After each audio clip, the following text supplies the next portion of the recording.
Shalom, everyone, and welcome to the Middle East and Beyond. I'm Barry Stagner, coming to you from sunny Southern California, and I'm here with my friend and brother Amir Sarfati from the Galilee. And Amir, great to see you. We've got a rather interesting season coming up. I was telling the church on Sunday the travel season is opening up, and we're off and running. I think you're actually heading out this evening.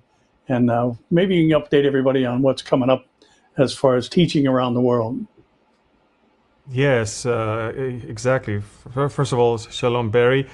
Yeah, in a couple hours, I have a taxi that'll take me to the airport. I'm starting my journey to Frankfurt in Germany. And then we're going to have this coming weekend a conference, a big conference in the area of Stuttgart in a place called Schwäbisch Gmünd. Later on, we go to the Netherlands for another conference, and then Belgium. And that's, of course, for this month. And later on in June, we'll be in the United States, state of Idaho and Washington, and then a cruise to Alaska, back to Southern California, up to Canada, all the way from Victoria across all the way to Toronto. And that's just the portion until mid-August. So it's going to be very busy, but thankfully we are able to do that because there's nothing like boots on the ground and seeing people face to face. Yeah, it's a wonderful thing. Well, Amir, again, we say this every week, but it's true every week that it's been a busy week in the news. Lots of stories circulating around Trump's visit to the Middle East. Lots of misinformation being promoted out there. And it was a very productive trip if you look at it through the right lens. So maybe you can address some of these things that have been spreading out there through the Medianites and give us the accurate story of what exactly transpired on that trip. So first of all, why would anyone try to spread fake news regarding Trump visit? It's because a lot of people don't like the alliance between Trump and Netanyahu, the alliance between the U.S. and Israel. Some of them are Netanyahu haters from here, from Israel, and some of them are people who believe in American exceptionalism, and they're separatists, which means they don't want America to stand by Israel and, God forbid, fight with Israel in other places, such as Iran. And therefore, these are the elements that are feeding the media with fake news. Fake news such as Trump is about to declare, recognize a Palestinian state. Fake news as Trump is frustrated with Netanyahu. Trump is about to abandon Israel. Trump is about the whole deal with the Houthis and the release of the U.S. citizen, the soldier Idan Alexander. All of that has been done behind the back of Netanyahu. The fact that Trump is not coming to Israel during this visit shows that Israel is no longer such an important ally in the Middle East. All of these things, whereas in reality, for months we've known that this trip is not about Israel and any diplomatic thing. It's more about business. And if you want to understand the importance of Netanyahu and Israel to the Trump administration, just understand that the first foreign leader that has ever been invited to the White House during this second term was Netanyahu. And the first and the only foreign leader that was twice there in the last 100 days is Netanyahu. Now, the thing is this, Pastor Barry, there is no doubt that the trip was successful, but from a business perspective, $5.1 trillion deals were signed, and that's exactly what President Trump wanted to achieve. He did not talk about Gaza as much as you would expect. He did not talk about Palestinian state. He did not give the Saudis nuclear agreement. He did not capitulate to the Iranians with their demands. He did not demand Israel to stop the war in Gaza. All of that has not happened. Everything that happened was in the business arena. And by the way, I just learned that even this whole Qatari gift, the $400 million worth of a flying palace, is actually the idea of the American administration to begin with, to buy that plane from Qatar to replace Air Force One right now, because the next Air Force One is suffering from major delays and there is a need to have something in between. And then the Qatari says, no, you don't have to buy, we'll give it to you. So that's how that one evolved. So there was a lot of fake news. And again, bottom line, Trump is back in the White House. He is still on the same page with Israel when it comes to Iran, when it comes to Gaza, and when it comes to the Abraham Accords that he would like to expand the moment the war will be over. Probably the only thing that kind of was out of the ordinary is the fact that he agreed to meet with the Syrian president and lift the sanctions. But again, what he said, we'll do that in exchange for some major steps that the Syrians need to do, which will include a recognition in the fact that Israel controls the Golan Heights, because that's what America recognized already. So that's it. Right. I mean, successful trip, but it was a business one. And he did bring the trillions to America. Yeah, I mean, it's interesting thinking back over history. You know, we've traveled through seasons that have had some type of label attached to them: the Victorian era, and the Industrial Age. Then we went into the Information Age, and now we've arrived at the Misinformation Age. And prior to coming on the program this morning, earlier today, I was watching something from Memory TV. It was in Arabic, and the transcript below was translated into English, so I could tell what the host of the program was saying. And he was a Hamas promoter, and he was saying, what is happening in America on the university campuses is something we never could have imagined. It is a dream come true. American students are in support of Hamas and against anyone who is a Zionist. And, you know, all of this is, again, it's the end product of misinformation. And boy, do we live in an age of confusion and delusion.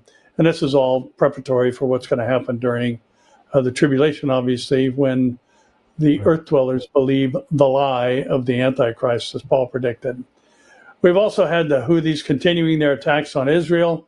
And this is nothing new, but it does continue. And maybe you can develop the timeline a little bit for us of events that have been happening in that realm. So as of last night, the Houthis announced a naval blockade on the port of Haifa in Israel, because they saw that the blockade on Ben Gurion Airport is not really exactly working. But the thing is this, Pastor Barry, Israel attacked there on Friday. We kind of damaged severely their two most important seaports in Hodeidah and Al Salif.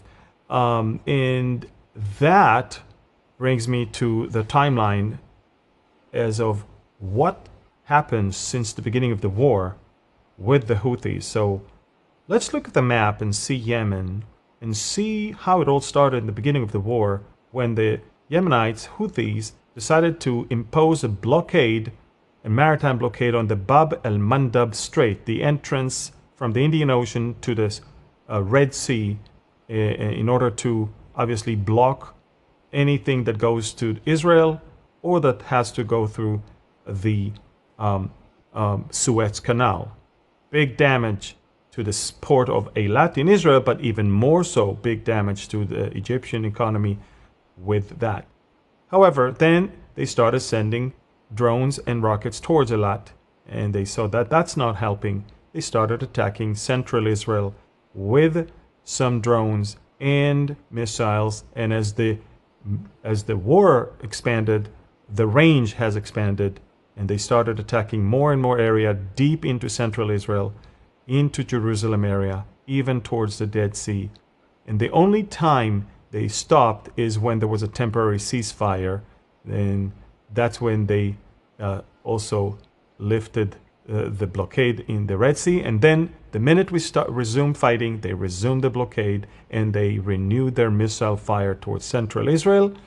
And of course, Ben Gurion Airport, unfortunately, was attacked successfully. There was one rocket, only one out of more than 420 rockets that were launched towards Israel. One did make it, and unfortunately, it caused a great damage, not to the area, but to the image of Ben Gurion as a safe place. And a lot of airlines suspended their flights to Israel up until now.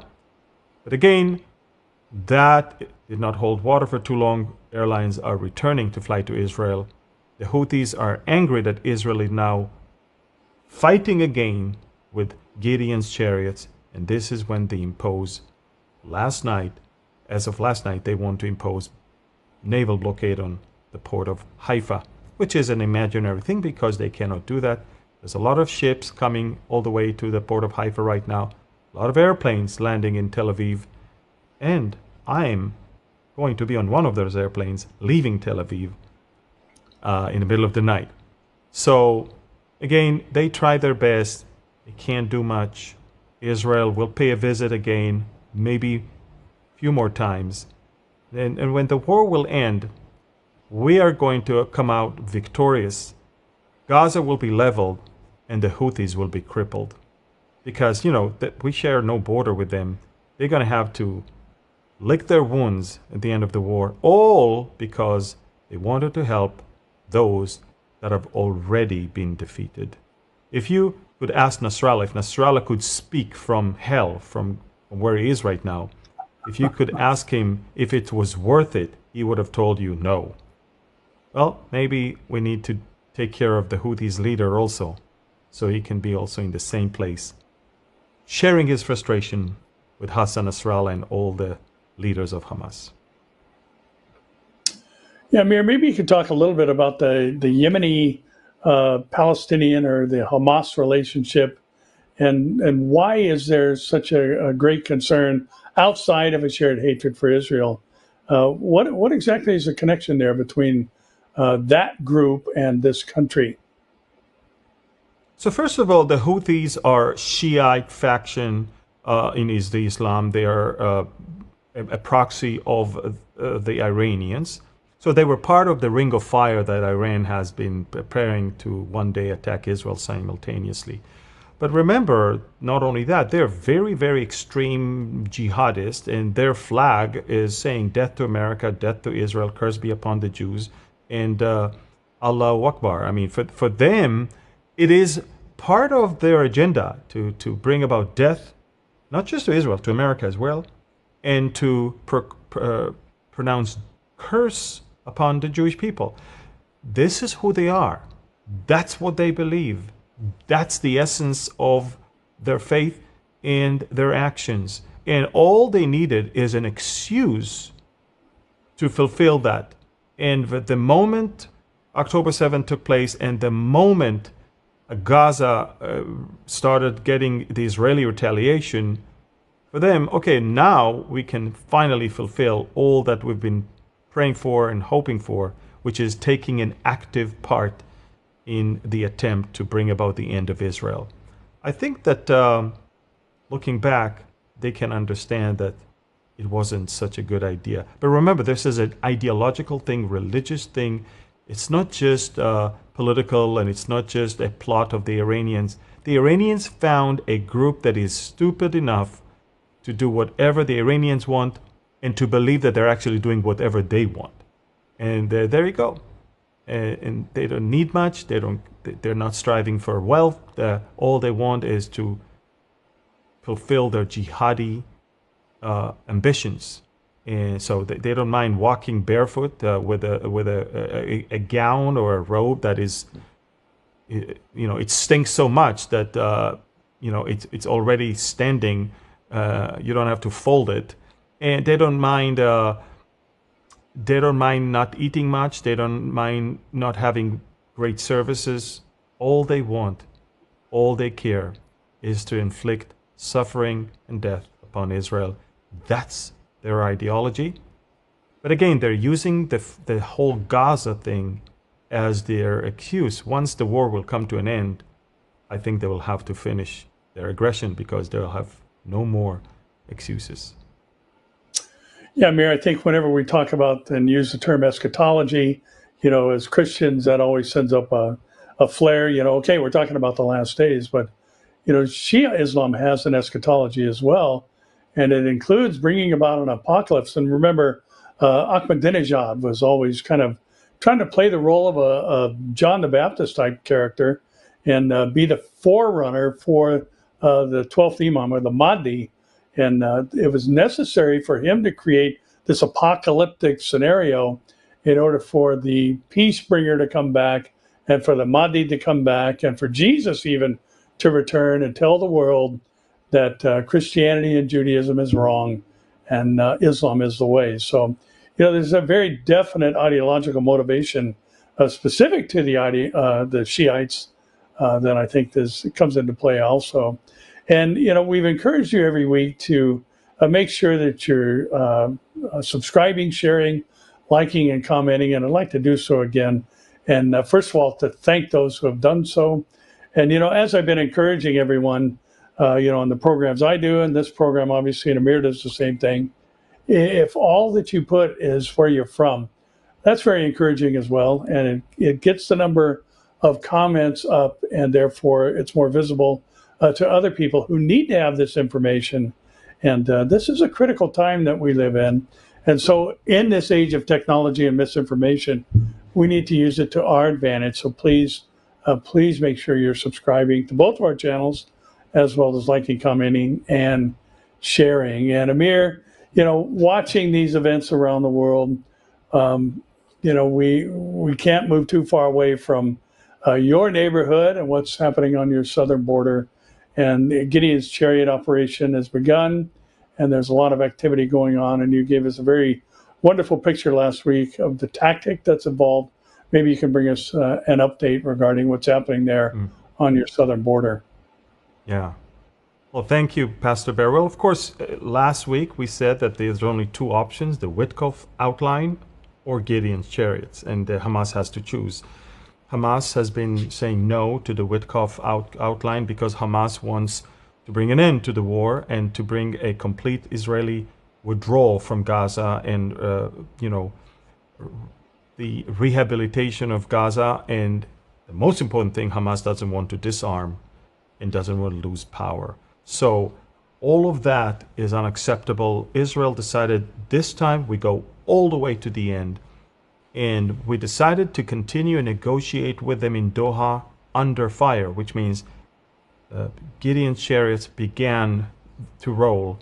And very, very significant progress. We already have over 450,000 people from northern Gaza began to flee all the way down south. Remember, the first stage of Gideon's Chariots is to evacuate the population from the north down towards the newly established humanitarian zone, where in 2 weeks American companies will distribute food. This, what you see on the screen right now, is these are the evacuation notices. Israel is telling them in advance, leave, because soon we're going in and it will be a very dangerous place for you. So much for a genocide. You're telling them to leave. And then, of course, they're leaving by the hundreds of thousands. Hamas is not happy, but they're losing their grip on the people. And look at them. Exodus back towards the south. And this is the first stage. Israel is now having massive power of tanks and infantry all around the Gaza Strip. And in fact, allow me to show you the map that is of what is going on there. So take a look. This is the Gaza Strip. And Israel has areas where we already control, areas that we asked them to evacuate, and areas that are being now taken in the new operation in yellow. And I want you to see that there are 5 operating divisions, the same division from the south and from the north, and then 4 others that are coming from the east towards the west. And we are now pushing forward towards taking over most of the Gaza Strip and bringing the Gazans to an area where Hamas will no longer have the ability to touch the food and the humanitarian aid. Until then, the problem is the area is not ready yet. We still need another 10 days or so, maybe a week or so. That's the area that we are working on. We already brought the U.S. team. We're training them. We are briefing them. These are U.S. veterans. Here they are on the screen. You can see. We are telling them how to do things, what to do. And as soon as everybody will be ready and the U.S. effort will be deployed on the ground, then, of course, it will be the end of Hamas, because Hamas will no longer be able to touch anything that goes in, and Hamas will no longer have any control over the civilian population.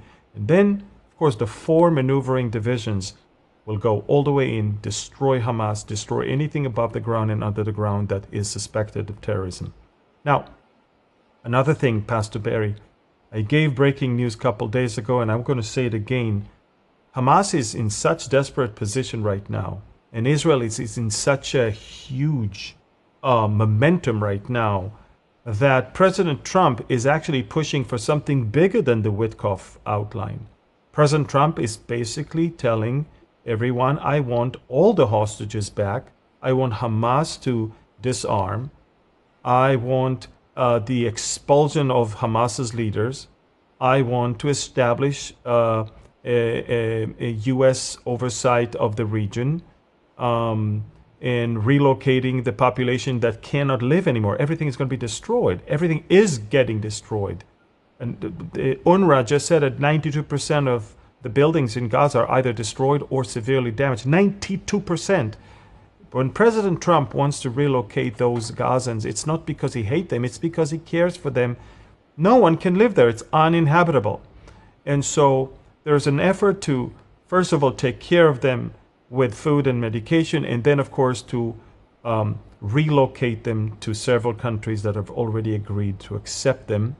And eventually, within few months, Gaza will have no Gazans and will have no Hamas, and will have literally not a single building standing that is not leveled to the ground, because it was used for terrorism, and it is still being used for terrorism as long as it's standing.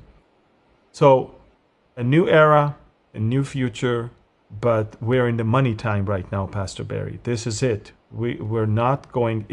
Netanyahu made it very, very clear. Once we go in, we're here to stay. And once we go in, we're here to wipe them out. It's the whole method of going in, going out, going in, going out. It's over. And also remember, we just recruited 60,000 reservists. These are people who have jobs, they have schools, they have families. You can't just recruit them and release them and recruit them and release them. You have to, use it when you have it, or else they won't come back again when you need them again, because they'll say, you're just playing with us.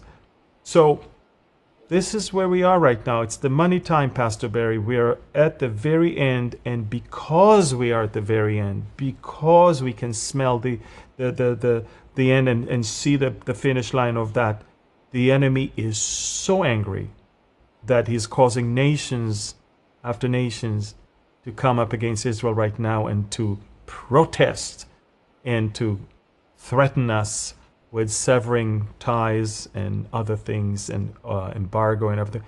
Look, it's not going to help anyone. We need to bring this war to an end, and the only way to bring this war to an end is to defeat Hamas once and for all.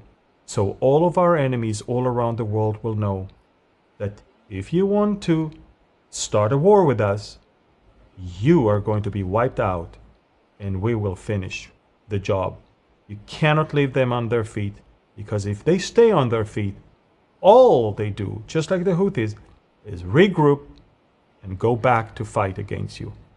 We cannot do that to ourselves after October 7th. We cannot do it to our children and to the children of our children. So this is where we are. Gideon's chariots are rolling.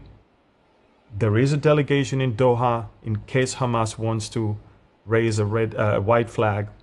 And in the meantime, Israel is fighting not only on the ground, but also in the international diplomatic arena, and with fake news and other things. But we will prevail. You know, Amir, we hear this genocide term, and you made the point multiple times, you know, that how is the population increasing, you know, if there's a genocide that's taking place within the Palestinians at the hand of Israel. You know, and I was doing a little homework on this fact, and, you know, on May 14th, 1948, there were 900,000 Arabs living in the region, you know, now known as Israel, once labeled as Palestine. Today, there's 2 million living just in Gaza alone. So how exactly do you arrive at genocide when the population has increased in 77 years fourfold? It just doesn't, or twofold at least. It doesn't make any sense to make this argument. And yet, this is what's being spread out there in the media. These are the things that some of these very foolish young people are commenting on and basing their decision and perspective on, which is just, again, misinformation that is being spread through the media. And, you know, Amir, I've thought about this a lot lately as we're headed to Europe. Boy, talk about misinformation and misguidedness. Europe is a mess as far as its the economy in many ways, but also its perspective on the nation of Israel. There's been a lot of talk coming from European leaders about Israel and their stand really against the Jewish people. Maybe you can give us some insight there too. Yeah. Well, we can clearly see the hypocrisy of the European leaders and media versus the European people that are not exactly are fond with what their leaders are doing. There's a lot of progressive liberal governments now in Spain and also in the UK and other countries, and we see, because everything they say and everything they do is derived from their progressive mindset. And the media is, of course, collaborating with them as well.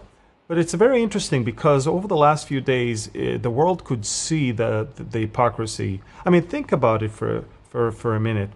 It's the same UK and France that just lifted sanctions from Syria when an ex-ISIS becomes a self-appointed president, and he's allowing his own gangs right now to commit genocide when it comes to the Alawites and the Kurds and the Christians in Syria. And with that, they have no problem. But when Israel is defending itself against a genocidal cult that came and massacred us, this is when they want to impose sanctions on us. It is ridiculous. And interestingly enough, Hamas blessed and welcomed them. They actually, Hamas said, we are actually encouraged, and we thank UK and France and Canada. Isn't that interesting? When Hamas is welcoming your decision,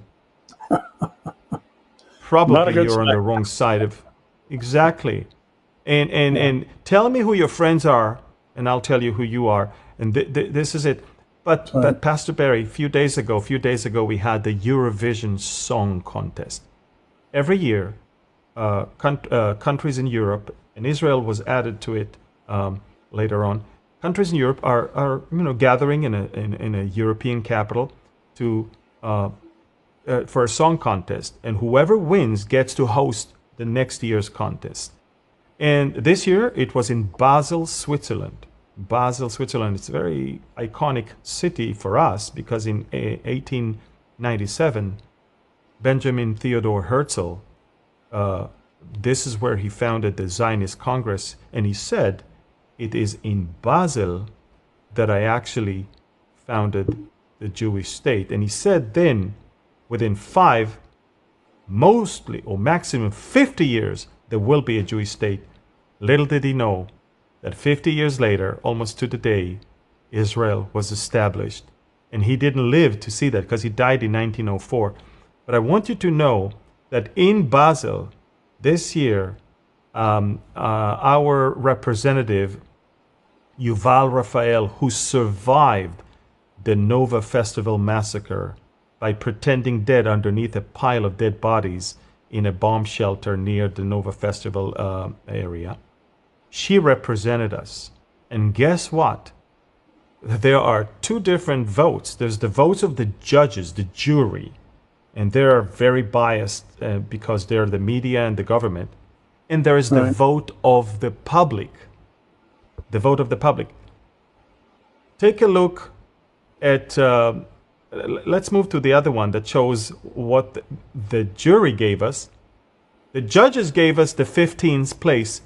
The moment the public vote came, Israel went to a number 1. You understand what happened? The people spoke, and the people spoke way louder than their own government, their own judges.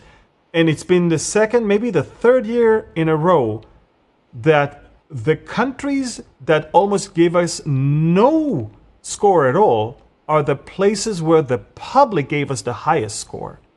And the interesting thing is, in 2025, the only country where the public and the jury gave us the same was a Muslim country, Azerbaijan. Isn't that interesting?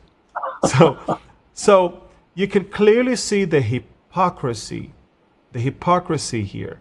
These governments are not even representing their own people.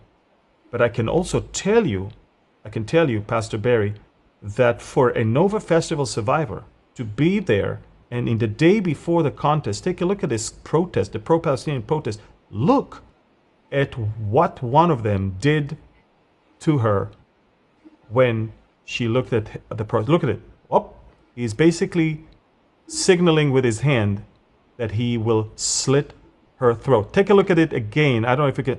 Whoop, there you go. That's who these people are. They are into murder and killing and slaughtering. All they care is death, death, death, death. And you know what? They're not many. They're very loud. They're very violent. But when the public voted exactly the opposite. And the public in the UK and the public in France and the public even in Norway and in Spain. Take a look. When right before after the contest, the Spanish Prime Minister says Israel should be excluded. They love to kick out the Jews. I mean, it's a habit of the Spanish, I guess, Spanish governments. They already expelled the Jews in the end of the 1400s.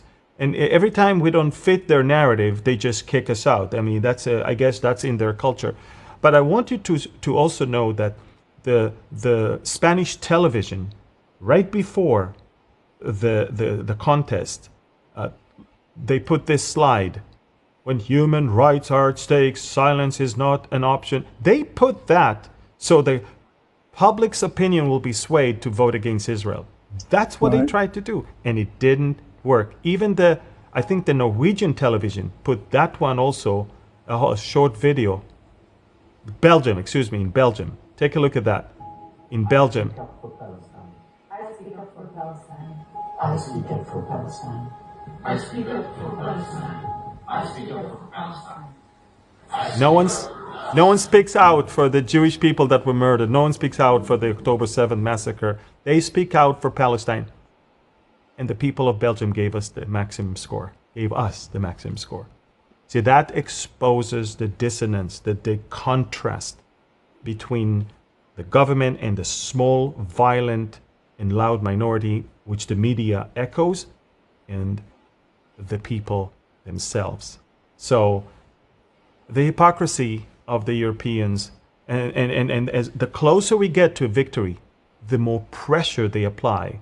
The UK just suspended trade talks. They are putting arms embargo on Israel. France wants to revisit Israel's role in the EU and agreement with Israel of the EU. Sweden's foreign minister just talked about sanctions against Israel. One by one, these liberal governments are trying to stop us from doing what we need to do in order to survive. They want Hamas in power. They are hiding behind this famine and genocide thing, which they know is not true. But who cares about the truth? Who cares about facts? Yeah. Let's just make sure Israel will not win this war, or else our narrative has been wrong the whole time. So, by the way, the last, yeah, I just want to show something. I don't know if the control room has the UK. You see why they're so anti-Israel. They have to appease their own Muslim community. One city after another in the UK, they are getting now Muslim. Do we have it?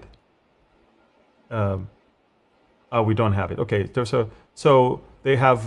So there's a city called Rotham, and they just had a Muslim mayor, and Rotham is the main city where Muslim gangs groomed young British girls. We're talking about thousands of cases where young British white girls were groomed by Pakistanis for the most part, rape gangs, and we're talking about every one of them suffered dozens of rapes, and no politician wanted to deal with that because he didn't want to look like he's Islamophobic, and he wants to appease his Islamic population so they will vote for him. So they were sweeping all of that under the carpet, and Rotham is the main city. So here it is now, they're having such a big Muslim majority in that city, and now there's a Muslim Pakistani woman as mayor, and now you understand why the UK has to come against Israel so elegantly and so easily, because it is to appease that community. And it's the same with France, it's the same with Spain, and it's the same with many other Western European cities and countries. It's very, very sad. Yeah, it is. And Amir, one of the things I think the Eurovision story in particular highlights is it's kind of a microcosm of the greater picture, that those in places of power are indifferent to the common citizenry of any country. And, this has been one of the things that is talked about here in the States, is that the Democratic Party doesn't seem to realize that their agenda has been rejected by the majority of Americans. And we don't want to see this wokeism. We don't want to see this meshing of the genders and all the other things that are predominant within their particular platform. And yet it doesn't matter what the people want anymore. And I think this is really kind of a hint as to the lateness of the hour and the development of that globalist mentality that is necessary in the high places, so to speak, in order for the Antichrist to rise to power. And it is late in the game, and it's a pretty incredible time for us to be alive and to have the Word of God to share with the rest of the world. And one of the big tells, I think, of how far we have fallen, so to speak, comes out of Palm Springs, California, which we had a very bizarre and unusual event take place here in the States, and that was a terrorist act on a fertility clinic.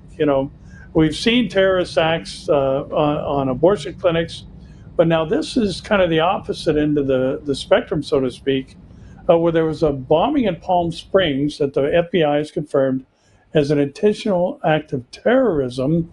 And I think one of the most bizarre things that has come out of this is a statement that I've actually heard repeated by others, that this man, the 25-year-old Edward Bartkus, who is a pro-mortalist and believed that humans had never given consent to existing. Now, how can you do that when you don't exist? But he left a 30-minute audio recording in which he explained his motive, saying, I figured I'd just make a recording explaining why I've decided to bomb a fertility clinic. He said, basically, it just comes down to I'm angry that I exist. And you know what? Nobody got my consent to bring me here. Now, you can't get much more delusional than that. And this, points to what Paul talked about, is that strong delusion necessary to have a society that believes the lie, the claim of the Antichrist, that he is God. And what a bizarre mindset that we have that's prevalent especially in many people today. Nobody asks me for permission for me to exist.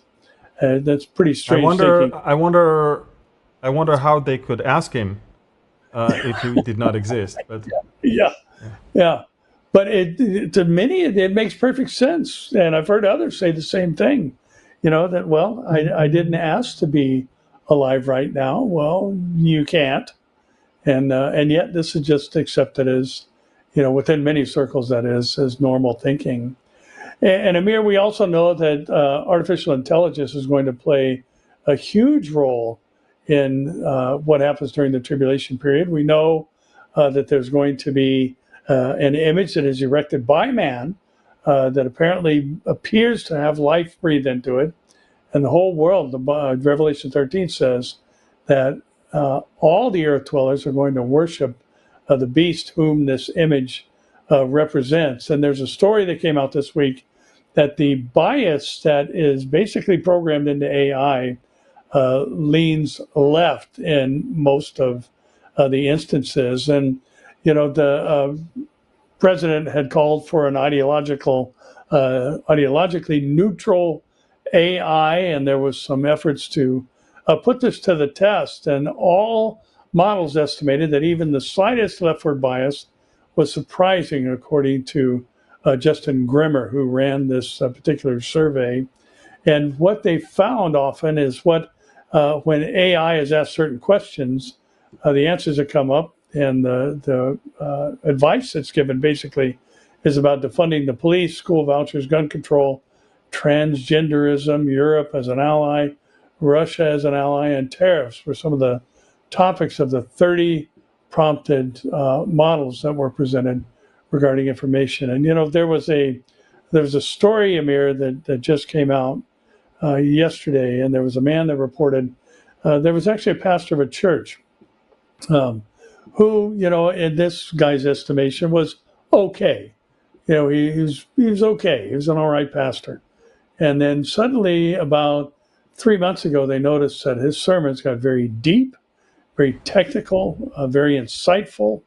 And then the board, investigated the guy, and found out that he was using AI to create his sermon. So its role is advancing in these last days.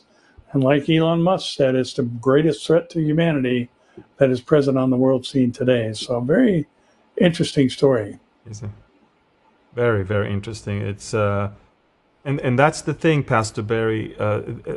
Man is trying to find answers to the things of God because man insists that God does not exist. So, by the way, ChatGPT, if you insist on one word answer, if there is a God, they'll tell you no. I mean, that's how it is.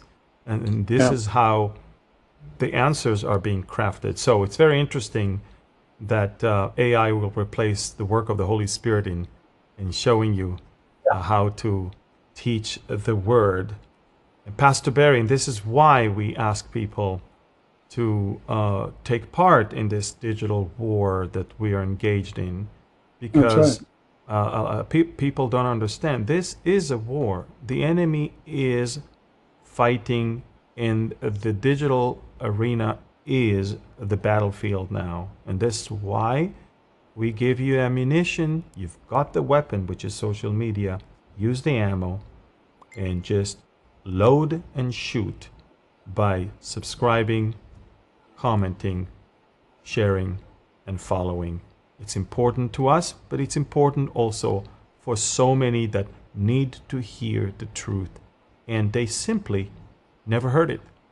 The algorithm, once you make it clear that engagement is very, very high, the algorithm will pop our programs and our content on a person's friends, and that's it. So, by the way, before that, I just want to tell people the Telegram channel that you see on the far end on the screen, there's a QR code.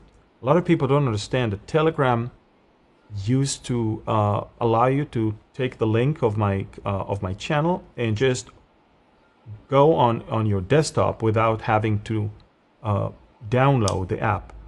Everything has changed. Even on desktop, you need the app right now. Whether it's PC or Mac, there is a desktop version, and only then you'll be able to see the news, join, and follow. So these are unbelievable days. Do that if you want to stay in the picture of what really is going on. So, Pastor Barry, there's another big story that you came up with.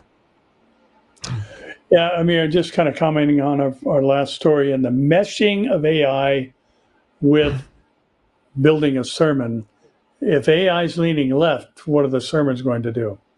And, when There you you come go. up with questions on passages regarding Israel, the rebirth of the nation, the regathering of the people, your answers are going to be anti-Semitic. And this now is infiltrating those who are trying to present a message to people under the banner of the church. So we are living in perilous times, to be sure. And, Amir, looking at some of the things that have happened since 2020, and, you took a travel sabbatical last year, and it's going to be good to get out there together again and be talking with people. And we've already had a wonderful start to the year back in January with the cruise in the Caribbean and the people that joined us there. But, there's been a lot of things that have taken place that have developed since 2020. And, there's lots of talk, and, people have gone back and forth about the vaccine, and, divided people and polarized people and broke up families and caused division in churches. I remember when, we were first kind of moving through this season, and who knew what it was actually about? We were getting so much information and mixed stories about this, but it seems as though some of the warnings, were not just simply sensationalist people who were, trying to, fight against big pharma and all that, but there's some actual factual information that's now coming out. And this story, the headline reads that worldwide embalmer surveys say 250 embalmers find white rubbery clots. In the U.S. Air Force, a retired Major Thompson Haviland's global survey of embalmers found that 83% of embalmers now report white, fibrous, or rubbery clots. And they report the clots are found in nearly 27.5% of all cadavers. And these clots were not seen before the mass COVID injection campaigns began. And together with the microclotting, it's one of the most urgent and unaddressed medical phenomenon of our time. And, again, Amir, I think what this points to is not the initial debate about, Moderna or Pfizer or any of these things and that we saw and heard so much about. But the reality is that beyond the polarization, it seems as though there are those who ought to be trustworthy that can't be trusted, and who have taken a Hippocratic oath to not bring about harm, who overlook these things, without, we've all talked about the vaccines and the fact that, many of them were not FDA approved, but they were just rushed to market without some of the testing. And there was a lot of research behind some of these vaccines, some of it lasting for some 30 years. But the reality is now we're seeing that there was an impact on people's DNA, and there were things created, and there are clots that have caused harm to a lot of people around the world. But again, that's a debated topic. But the reality is, it just seems like we've got a situation that we've never had experienced before, where people who have been entrusted with our health care aren't interested in that at all, and would rather advance the sales of their particular product. So this is a pretty major tell on the mindset of people in places of power, again, in these last days. It is definitely. And another big story that made it to the news is GPS disruption that was reported in most critical maritime checkpoints, which also is something that will characterize future events. Can you elaborate on that one? Well, yeah, Amir, there's been so many things that are happening regarding some of the technology today. I find it interesting that this story, kind of parallels, and of course it brings up the Strait of Hormuz, and all the shipping lanes, and we've talked about the fact that, the North Pole, the polar axis, has been shifting, and true magnetic north has been moving, which is not unusual, and it's always moved throughout the course of history since we've had the technology to track it. But it's been moving from over Canada towards Siberia at record paces, which has caused for the recalibrating of GPS systems around the world to be happening more frequently than they used to. And, because we live in this age of technology and because so many weapons and so many devices are related to GPS systems, now the one issue that's addressed in this article is economic in nature. And, when you pair all these things together and disrupting, commercial ships and the arrival of product to market and these other things, and you pair this with the fact that, if you've got this disruption in GPS systems, you've also got a disruption in, military hardware and the capability, for drone warfare and the other things. And it's always been interesting to consider that much of the language that we find in the book of tribulation, in the book of Revelation about the tribulation, as well as some of the language in Ezekiel, you've got some classic ancient warfare items that are named there, which I've always found to be curious, that the weaponry in the Ezekiel warfare, shields and bucklers and horses, some of this old-fashioned weaponry. And it makes you wonder if we're not going to see, a major disruption in the ability to conduct modern warfare, and things are going to return maybe to more of a boots-on-the-ground approach. And it's just interesting to see this particular element introduced as a major economic concern in these last days. Yeah. Buckle your saddle. I mean, you might need it very soon. Pastor Barry, later last week, I think it was Friday, I got some amazing news that my newest book, The Israel Decree, became a New York Times bestseller. And why is it such a miracle? It's because the New York Times is exactly the opposite of the content of this book. It pushes exactly the opposite content. Everything about the New York Times is absolutely standing in contrast to the content of the book, and also the timing of it. The timing, in the middle of a war, the New York Times criticizes Israel day and night. So I don't know, it was obviously a godly intervention. So we received, אם יש לנו את זה של harvest, we received an interesting report from Harvest Publishers House that the book became a New York Times bestseller, and we encourage you, of course, to order it and give it to people all over, because it is containing super important things. But unfortunately, though, whenever something is becoming successful, there's always the parasites that are trying to profit from it. And if you go online and click the Israel Decree, believe it or not, you'll find so many books that are not even mine, and they are workbooks. I don't know if we have that on the screen to show people, but okay. So I did post it on Telegram. I did post it on Telegram, and there's quite a few here. Yeah, here it is. Take a look at it.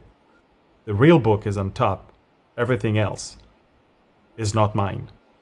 And yet, they're using the name. So just be careful. I mean, if you want to get it, get it. It's just an AI cover. And they claim to have known the book before. Yeah.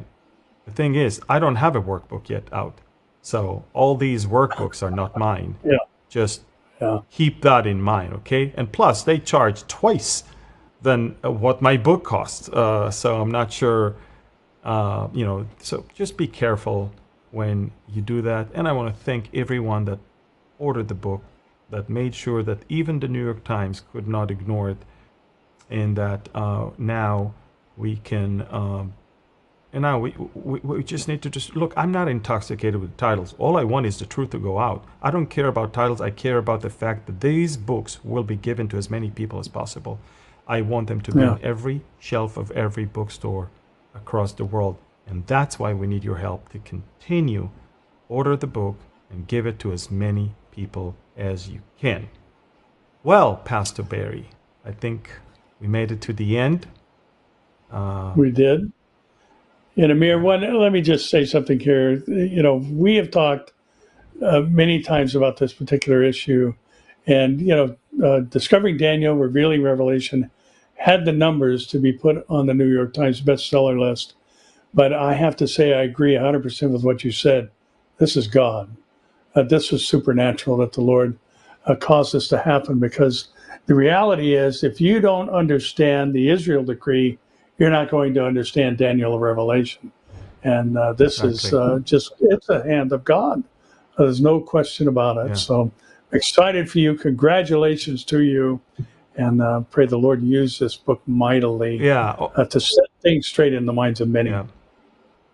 All glory to God. Honestly, I've been writing book. This is my 12th book, and I never expected anything from the New York Times, because nothing that I write fits the narrative that newspaper, that progressive newspaper, is pushing. But the sad thing is that the New York Times is the Premier League of the gold authors standard. and books. The gold, exactly. So if that can open more doors and can get more people to read other books, then that's worth it. And that's all I can say. Well, Pastor Barry, it's time to bless the people with the Aaronic blessing, and hope and pray that people will share this with as many as they can. And once we're done here, I'm off to the airport. So I'll pray in Hebrew and you in English. יברכך אדוני וישמרך, יאר אדוני פניו אליך ויחונך, יישא אדוני פניו אליך, וישם לך שלום. The Lord bless you and keep you. The Lord make his face shine upon you and be gracious to you. The Lord lift up his countenance toward you and give you his peace. Amen and amen. Amen. Remember, download the Telegram app on your desktop as well. Follow me. That's over there, the QR code. Follow us on social media and spread this program and share it with as many people as you can. Thank you. God bless you from Galilee and from Southern California. Shalom. We love you. And I'll see you. Both of us will see you guys in Europe in just a few days. Bye-bye.